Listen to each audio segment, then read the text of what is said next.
الحمد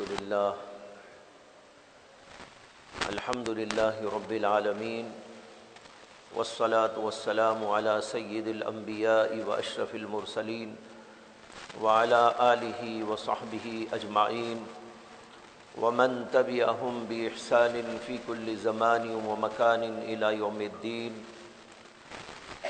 اما بعد فاعوذ باللہ من الشیطان الرجیم بسم اللہ الرحمن الرحیم وما هذه الحياة الدنيا إلا لهو ولعب وإن الدار الآخرة لهي الحيوان لو كانوا يعلمون صدق اللہ العظیم۔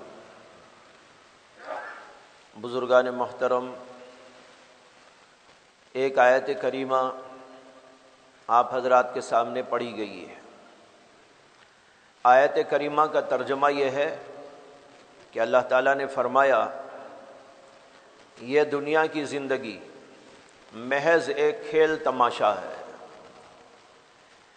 اور آخرت کا گھر ہی دراصل پائیدار اور ہمیشہ ہمیشہ رہنے والا ہے۔ اے کاش کہ لوگ اس بات کو جان لیں اور سمجھ لیں۔ یہ ترجمہ ہے آیت کریمہ کا۔ اللہ تعالیٰ نے دنیا کو بنایا ہے ایک ضرورت کی وجہ سے، وہ انسان کی ضرورت ہے۔ اللہ کو تو کسی چیز کی ضرورت نہیں، اللہ ہر ضرورت سے مبرہ ہے، منزہ ہے اور بری ہے۔ اللہ کو نہ انسانوں کی ضرورت، نہ زمین کی ضرورت، نہ آسمان کی ضرورت، نہ چاند سورج کی ضرورت، نہ ہوا اور پانی کی ضرورت، نہ کھانے اور پینے کی ضرورت۔ اللہ کو کسی چیز کی ضرورت نہیں، لیکن انسانوں کو ضرورت تھی، اسی اللہ نے انسان کو بنایا تو انسان کو بنانے سے پہلے اللہ نے دنیا کو سجایا اور پھر دنیا میں انسان کو بھیجا۔ لیکن بھیجنے کا طریقہ یہ تھا کہ اللہ تبارک و تعالی نے ہمارے باپ حضرت سیدنا آدم علی نبینا علیہ الصلاۃ والسلام کو جنت میں پیدا فرمایا، جنت میں ان کو ٹھکانہ دیا، اور پھر وہاں ایک واقعے کے بعد اللہ تبارک و تعالی نے سیدنا آدم علیہ السلام اور حضرت حوا ان دونوں کو دنیا کے اندر نازل فرمایا، دنیا کے اندر بھیج دیا۔ یہ دنیا میں جو انسان کو بھیجا یہ بتانے کے لیے بھیجا کہ تمہارا اصلی مکان دنیا نہیں ہے، بلکہ تمہارا اصلی وطن اور اصلی مقام تو جنت ہے۔ تمہارے باپ اور تمہاری ماں دونوں جنت میں پیدا ہوئے، اللہ نے ان کو جنت میں رکھا، وہاں سے پھر دنیا میں بھیجا گیا، ایک مسافر بنا کر بھیجا گیا۔ اس لیے تم اس دنیا کے اندر ایک مسافر ہو، ایک ضرورت کے تحت آئے ہو۔ جیسے بہت سارے لوگ ایک جگہ سے دوسری جگہ جاتے ہیں، کمائی کرنے کے لیے جاتے ہیں، جمانے کے لیے جاتے ہیں، کچھ بنانے کے لیے جاتے ہیں۔ کوئی آدمی سعودی عرب یہاں سے چلا جاتا ہے، کوئی امریکہ چلا جاتا ہے، کوئی لندن چلا جاتا ہے، کوئی فرانس چلا جاتا ہے، کوئی ملیشیا چلا جاتا ہے۔ وہاں جاتا ہے اس لیے تاکہ وہاں پر رہ کر میں کماؤں اور جماؤں، اور پھر یہاں آنے کے بعد اپنے وطن میں بہترین زندگی گزاروں، میرے پاس مال ہو، میرے پاس پیسہ ہو، میرے پاس بینک بیلنس ہو، اور میرے پاس مکان ہو، جائیداد ہو، املاک ہو۔ وہاں سے کما کر یہاں بھیجتا ہے اور یہاں بناتا ہے۔ بالکل اسی طرح اللہ تبارک و تعالیٰ نے جنت سے ہم کو دنیا میں بھیجا کہ دنیا میں جا کر تم ایمان اور اعمال کی کمائی کرو، اپنے یقین کو بناؤ اور اپنے اعمال کو بناؤ، اللہ کی رضا کے کام کرو، اللہ جو چاہتے ہیں وہ انجام دو، جس کے ذریعے سے تمہاری آخرت بنے گی، تمہارا بینک بیلنس آخرت کے اندر تیار ہوگا۔ یہاں سے کماتے رہنا ہے اور وہاں پر جماتے رہنا ہے۔ اللہ تعالیٰ نے قرآن میں ایک جگہ پر فرمایا یا ایھا الذین آمنوا اتقوا اللہ ولتنظر نفس ما قدمت لغد واتقوا اللہ، اے ایمان والو اللہ تعالیٰ سے ڈر کر زندگی گزارو، اور ہر نفس کو چاہیے کہ وہ دیکھ لے کہ کل کے دن کے لیے اس نے کیا بھیجا ہے۔ وہ کل کا دن کون سا ہے؟ وہ آخرت کا دن ہے۔ اللہ نے 2 دن بنائے ہیں، ایک آج اور ایک کل۔ آج وہ آج ہے جس کو ہم دنیا کہتے ہیں، اور ایک کل ہے جو آخرت کا دن ہے۔ اللہ کہتے ہیں کل کے دن کے واسطے انسان نے کیا بھیجا، نمازیں کیا بھیجی، روزے کیا بھیجے، ذکر اذکار کیا بھیجے، صدقات و خیرات کیا بھیجے، مخلوق کی خدمت کر کر کے کیا ثواب بھیجا، والدین کے ساتھ، رشتہ داروں کے ساتھ، دیگر احباب کے ساتھ، پڑوسیوں کے ساتھ اچھا سلوک کر کے وہاں پر کیا بھیجا، اور یتیموں کی خبرگیری، بیواؤں اور مسکینوں کے ساتھ اچھا سلوک، ہینڈی کیپ لوگوں کی مدد اور امداد اور نصرت، مظلوم کی مدد اور نصرت، یہ سب کام کر کر کے آخرت کے لیے کیا ذخیرہ جمع کیا۔ ہر نفس کو چاہیے کہ اس پر غور کرے۔ اللہ دعوت فکر دے رہے ہیں، اللہ تعالی ہم سب کی توجہ مبذول کر رہے ہیں اور کہتے ہیں کہ وَلْتَنْظُرْ نَفْسٌ مَا قَدَّمَتْ لِغَدٍ، ہر نفس کو چاہیے کہ وہ غور کرے، دیکھے میں نے کیا بھیجا ہے۔ مثلا آج ہم نے صبح کی، اب دوپہر ہو گئی، سپہر آ رہی ہے، اب ہمیں غور کرنا چاہیے ہم نے صبح سے لے کر اب تک آخرت کے لیے کیا بھیجا۔ اگر ہم سے پوچھا جائے کہ بھائی صبح سے اب تک آپ نے کیا کیا، کہنے والے کہیں گے کہ ہم نے ماشاءاللہ کھانا کھایا، ہم نے ناشتہ کیا، یہ اور یہ چیزیں کھائی، یہ حلوے مانڈے استعمال کیے، اور فلاں چیز سے ہم نے اپنے آپ کو آراستہ پیراستہ کیا، ہم نے کپڑے خریدے، فلاں چیز خریدی، فلاں چیز سے ہم نے استفادہ کیا۔ لیکن اسی کے ساتھ یہ غور کر لے کہ آخرت کے لیے اب تک صبح سے لے کر ہم نے کیا کیا۔ نماز کتنے لوگوں نے پڑھی، نماز کیسی پڑھی، اللہ کو یاد کتنا کیا، اور نیک کام کتنا انجام دیا۔ ایک بار حدیث میں آتا ہے کہ نبی اکرم صلی اللہ علیہ وسلم نے فجر کی نماز پڑھنے کے بعد حضرات صحابہ کرام رضوان اللہ تعالی علیہ مجمعین سے پوچھا، کیا تم میں آج کوئی ایسا بندہ ہے جس نے جنازے میں شرکت کی ہو؟ حضرت ابو بکر صدیق کہنے لگے کہ یا رسول اللہ میں نے شرکت کی۔ فجر کے وقت میں پوچھا جا رہا ہے کیا تم میں کوئی ایسا ہے جس نے جنازے میں شرکت کی ہے؟ ابو بکر صدیق کہتے ہیں کہ یا رسول اللہ میں نے شرکت کی ہے۔ اللہ کے رسول نے پوچھا کیا تم میں سے کوئی ایسا ہے جس نے صدقہ خیرات کیا ہو؟ اللہ کے نبی صلی اللہ علیہ وسلم کے سوال پر ابو بکر ہی کھڑے ہوتے ہیں اور عرض کرتے ہیں کہ یا رسول اللہ اللہ کا شکر ہے کہ میں نے آج وہ کام بھی کر لیا ہے۔ اللہ کے نبی پوچھتے ہیں کیا تم میں کوئی ایسا شخص موجود ہے جو کسی یتیم، بیوہ، مسکین وغیرہ کی مدد کیا ہو؟ ابو بکر صدیق کھڑے ہوتے ہیں اور عرض کرتے ہیں کہ یا رسول اللہ یہ کام میں نے آج کر دیا ہے۔ اللہ کے نبی صلی اللہ علیہ وسلم فرماتے ہیں وجبت وجبت وجبت، ایک روایت میں ہے وجبت لکل جنہ، وجبت لکل جنہ، ابو بکر تیرے لیے تو جنت واجب ہو گئی۔ یہ ہوتا ہے وہ کام جو آدمی روزانہ کرے۔ وَلْتَنْظُرْ نَفْسٌ مَا قَدَّمَتْ لِغَدٍ، ہر نفس کو چاہیے کہ وہ غور کرے میں نے کیا کیا ہے، میں نے کیا کیا اچھا کام کیا ہے، یہی آخرت میں کام آنے والا ہے۔ باقی یہ دنیا کا ساز و سامان، دنیا کے یہ جو کچھ زیب و زینت کی چیزیں نظر آتی ہیں، یہ کھیل ہے، تماشا ہے۔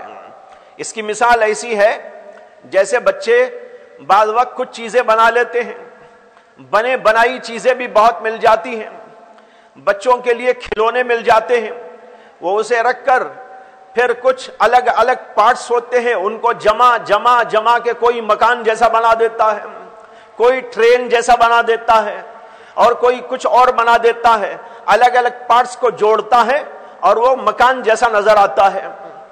اگر کسی اور بچے نے اس کو توڑ دیا، اس بچے کے دل کے اوپر بڑا گہرا اثر ہوتا ہے۔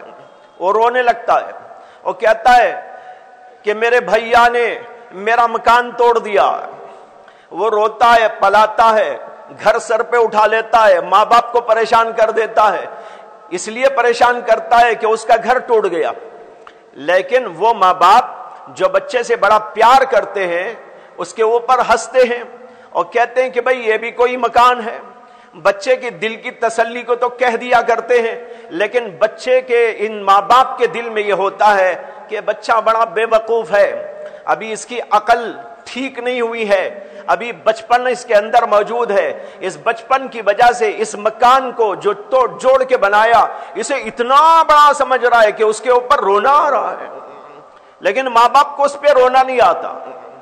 بالکل یہی مثال ہے دنیا کی چیزوں کی، کہ دنیا کی چیزیں بھی کوئی مٹی سے، اینٹوں سے، پتھروں سے، سیمنٹ سے اور مختلف چیزوں سے بنا کے کھڑا کر دیا گیا مکان، لیکن یہ مکان کی قیمت اللہ کے نزدیک اس مکان کی قیمت سے گھٹیا ہے جو بچہ اپنے ہاتھ سے بناتا ہے۔ اللہ کی نظر میں اس دنیا کے مکان کی کوئی قیمت نہیں۔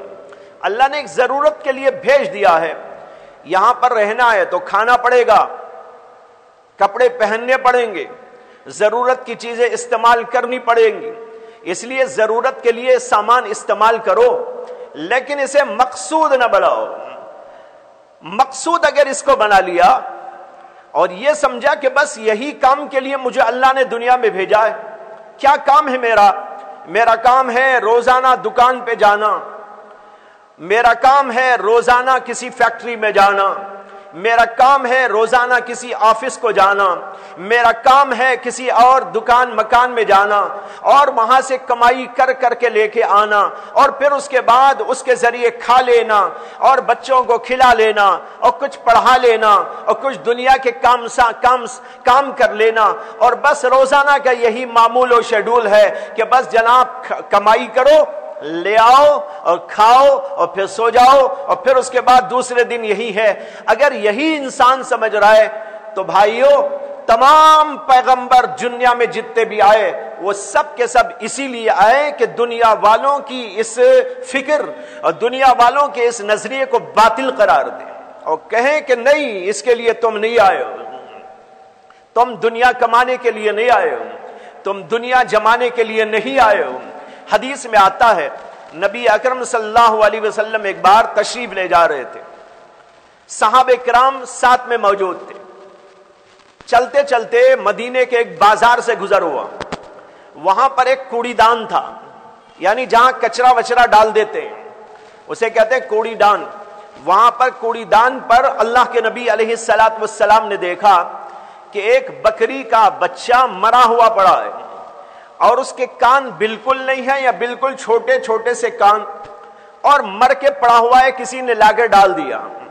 اللہ کے نبی علیہ السلام چلتے چلتے کھڑے ہو گئے اور صحابہ کرام کو دکھا کے فرمایا کہ بھائی یہ بکری کا بچہ جو یہاں پڑا ہوا ہے، کیا تم میں کوئی ہے جو اسے 1 درہم میں لینا چاہتا ہو؟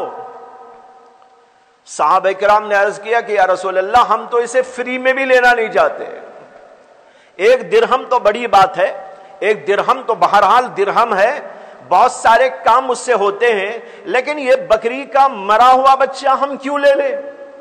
اللہ کے نبی علیہ الصلوۃ والسلام نے فرمایا جس طرح تمہاری نظر میں یہ مرا ہوا بکری کا وہ بچہ جو کان کٹا یہ بے کان کا ہے، کوئی اس کی قیمت تمہاری نظر میں نہیں، اللہ کے نزدیک یہ پوری دنیا کی قیمت اس سے بھی زیادہ گئی گزری ہے۔ یہ مثال دی اللہ کے نبی علیہ السلام نے کہ اللہ کی نظر میں اس کی کوئی حقیقت نہیں۔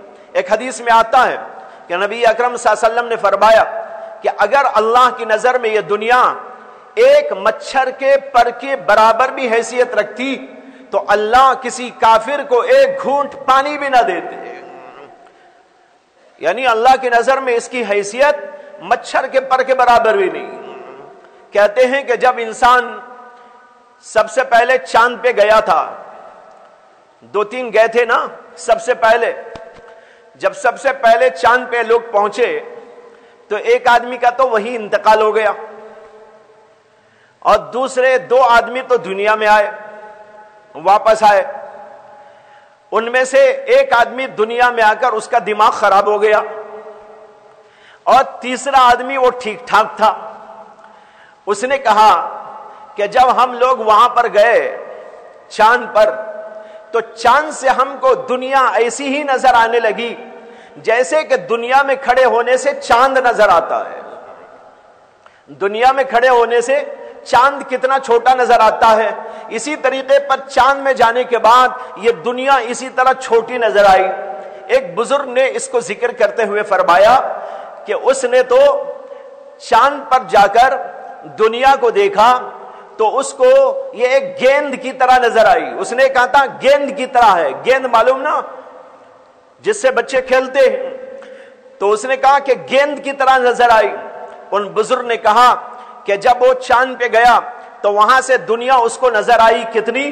اتنی جتنی کہ گیند ہوتا ہے۔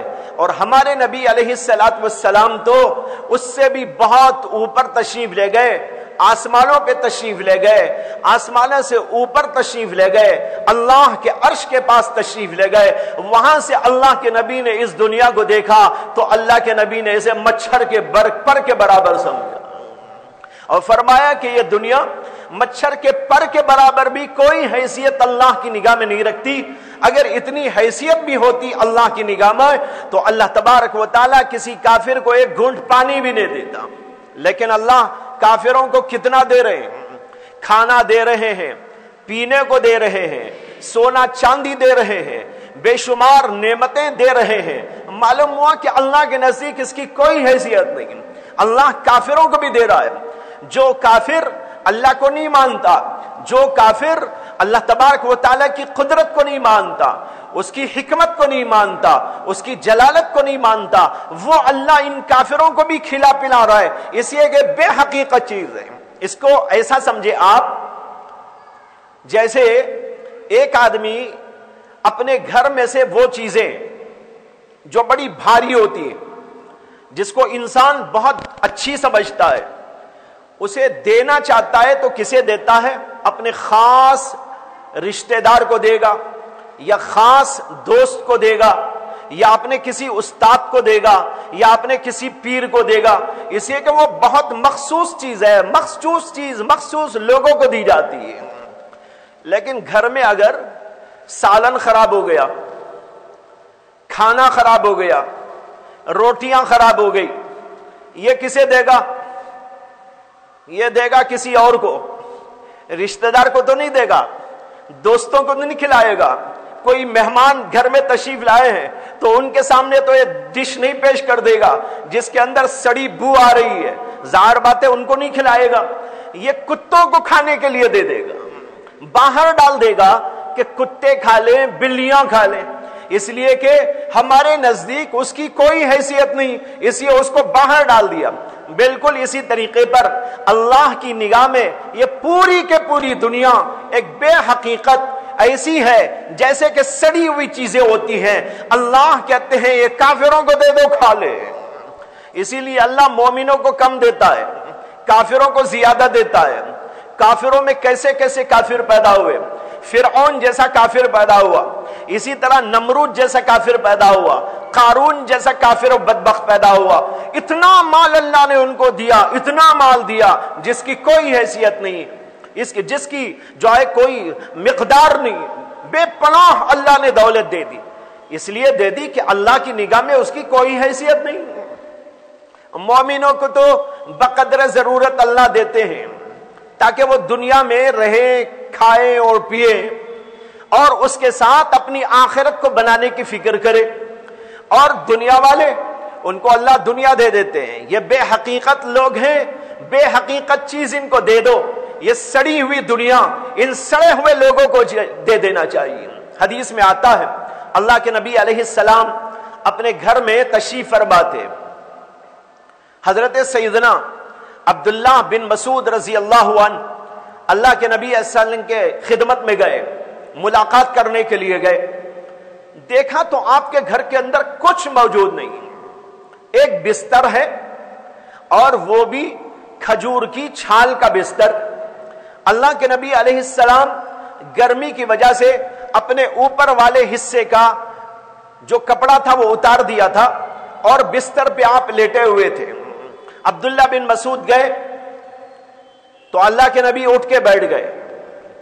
عبداللہ بن مسعود نے دیکھا کہ آپ کے جسم مبارک پر کھجور کی چھال کے نشانات پڑ گئے. جسم کے اوپر کھجور کی چھال کے نشان پڑ گئے ہیں. یعنی اتنا موٹا ڈھانٹا وہ بستر تھا, کوئی نرم گداز نہیں تھا جیسے کہ آج کل ہم لوگ استعمال کرتے ہیں. اتنا موٹا ڈھانٹا اور وہ بھی کھجور کی چھال کا. اس چھال کا اثر آپ کے بدن کے اوپر ہو رہا تھا کہ نشان پڑ گئے. اور عبداللہ بن مسعود نے کچھ ادھر دیکھا کچھ ادھر دیکھا تو کچھ سامان موجود نہیں. بس اتنا ہے کہ ایک جگہ پر ایک مشکیزہ لٹکا ہوا ہے پانی کے لیے, اور ایک جگہ جو کچھ پڑے ہوئے ہیں روٹی بنانے کے لیے. اس کے علاوہ گھر میں کچھ موجود نہیں. حضرت عبداللہ بن مسعود کو رونا آ گیا, وہ روتے رہے. اللہ کے نبی صلی اللہ علیہ وسلم نے پوچھا کہ عبداللہ کیوں روتے ہو, کیا وجہ ہے رونے کی؟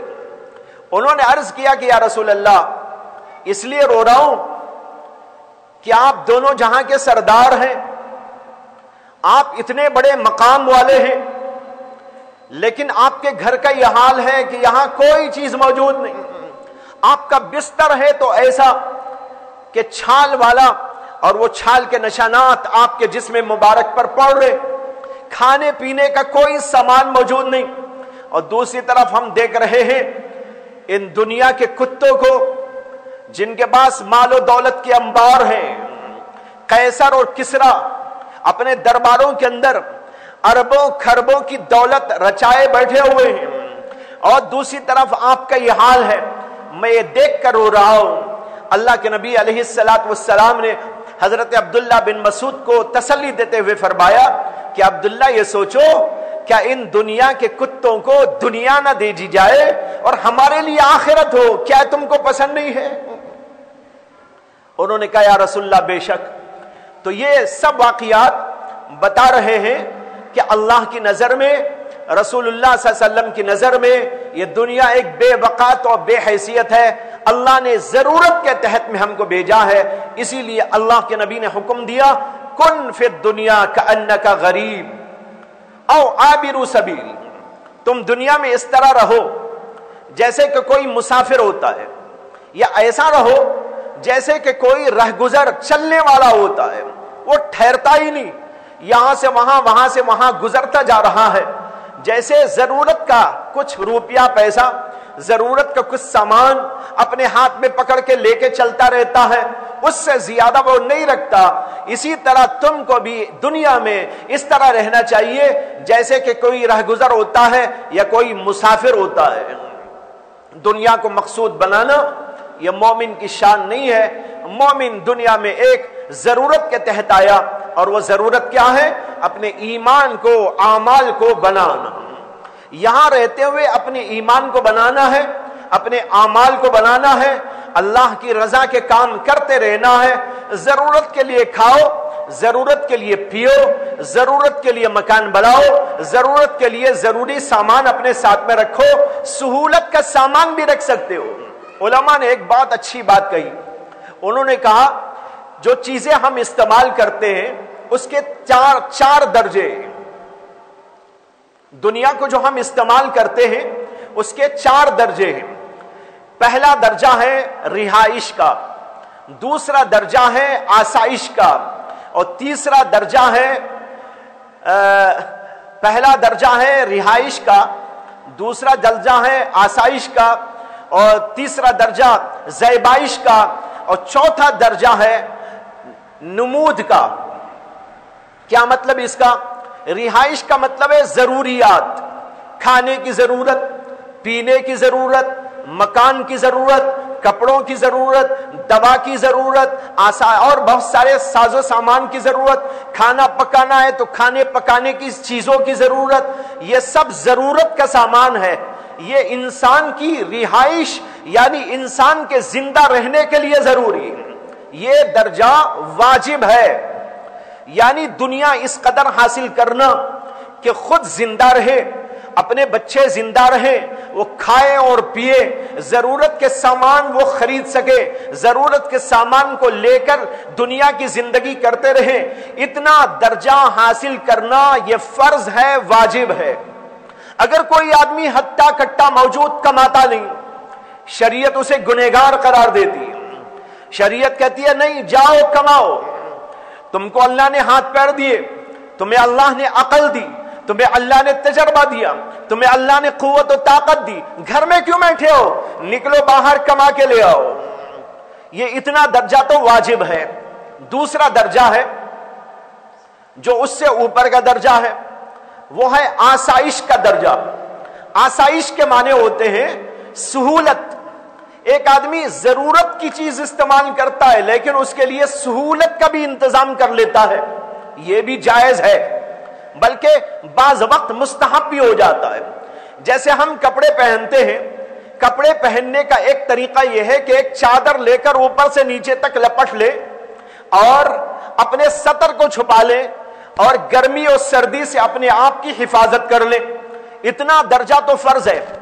لیکن کپڑے کو لے کر، ذرا اچھے کپڑے کو لے کر، اسے ٹیلر کو لے کر دے کر اس کو سلائی کر کے اپنے جسم کے مطابق بنا کے پہن لینا، یہ سہولت کا درجہ ہے۔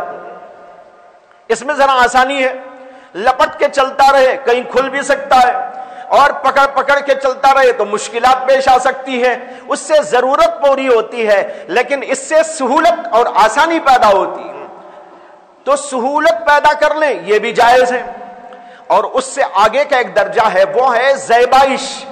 زیبائش کے معنی ہے خوشنمائی، خوشنما ہو، ہم کپڑے پہنے ذرا خوشنما ہے، چشمہ لگایا بھائی خوشنما لگا لیا، گھڑی پہن لی خوشنما بنا کے پہن لی، اور جوتے لے لیے اور کوئی ایسی چیز لے لی، گھر کے اندر زیبائش کا سامان رکھ لیا، اس کو کہتے ہیں زیبائش کا درجہ۔ یہ درجہ جائز ہے، واجب بھی نہیں ہے، مستحب بھی نہیں ہے، بلکہ صرف جائز ہے۔ اگر کوئی ایسا نہ کرے تو بہتر ہے، اور اگر کوئی کرتا ہے تو کوئی اعتراض شریعت کو نہیں ہے، اتنا درجہ شریعت نے ہم کو جائز قرار دے دیا۔ اس سے اوپر ہے، اس کا درجہ ہے نمود اور نمائش کا، دکھاوا کر رہا ہے آدمی، یہ حرام ہے، ناجائز ہے کہ آدمی محض دکھاوے کے لیے کپڑے پہنتا ہے، دکھاوے کے لیے نئی نئی چیزیں لیتا ہے، اپنی بڑائی جتانے کے لیے ایسی ایسی چیزوں کو جمع کرتا ہے، ایک کے بعد دوسرا لاتا ہے، اسے نکالتا ہے، تیسرا لاتا ہے، یہ صوفہ لے لیا، اس کو نکالا، اس کو وہ اچھا لگا وہ لے کے آیا، اس لیے کہ لوگوں کو یہ پتا چلے کہ میں بڑا کروڑ پتی ہوں، میں بڑا ارب پتی ہوں، میں ایسا ہوں اور ایسا ہوں۔ یہ دکھاوے کے لیے نئے نئے ڈیزائن کے کپڑے، نئی نئی قسم کی چیزیں، نئے نئے ساز و سامان۔ ایک صاحب ایک بار میرے پاس آئے تھے، 4-5 سال پہلے کی بات ہے، جو کہیں باہر ملک میں رہتے تھے، انڈیا ہی کے ہیں، انہوں نے مجھے اپنے کچھ واقعات سناتے ہوئے کہا میرے اندر کچھ برائیاں ہیں، میں اس کی اصلاح کے لیے آیا ہوں۔ میں نے پوچھا تو بہت سی باتیں بتائی، ان میں سے ایک بات انہوں نے بتایا کہ میری یہ فطرت ہے کہ جو بھی چیز نظر آتی ہے اسے خریدتا ہوں۔ انہوں نے کہا میرے پاس میں 300 جوتے موجود ہیں، کئی ہزار کپڑے موجود ہیں، اور کئی 100 ڈیزائن کی گھڑیاں موجود ہیں، اور ایسے ایسے بہت ساری چیزیں بتائی، مجھے تو یاد بھی نہیں۔ میں نے کہا بھئی یہ فضول خرچی بھی ہے، حرام ہے، اور اس کے ساتھ نمائش کا درجہ ہے، یہ سے شریعت نے اجازت نہیں دی۔ بہرحال یہ 4 درجے یاد رکھ لیجئے۔ پہلا درجہ رہائش کا، یہ فرض اور واجب ہے۔ دوسرا درجہ آسائش کا، یہ مستحب درجہ ہے۔ تیسرا درجہ زیبائش کا، یہ جائز درجہ ہے۔ اور آخری درجہ نمائش کا، یہ حرام اور ناجائز ہے۔ یہ حصول ہیں، طریقے ہیں، شریعت کے حدود ہیں، احکامات ہیں۔ اللہ تعالی ہم سب کو صحیح فہم عطا فرمائے، اور صحیح فہم کے ذریعے سے سمجھ کر دین پر چلنا ہمارے لیے آسان فرمائے۔ وآخر دعوانا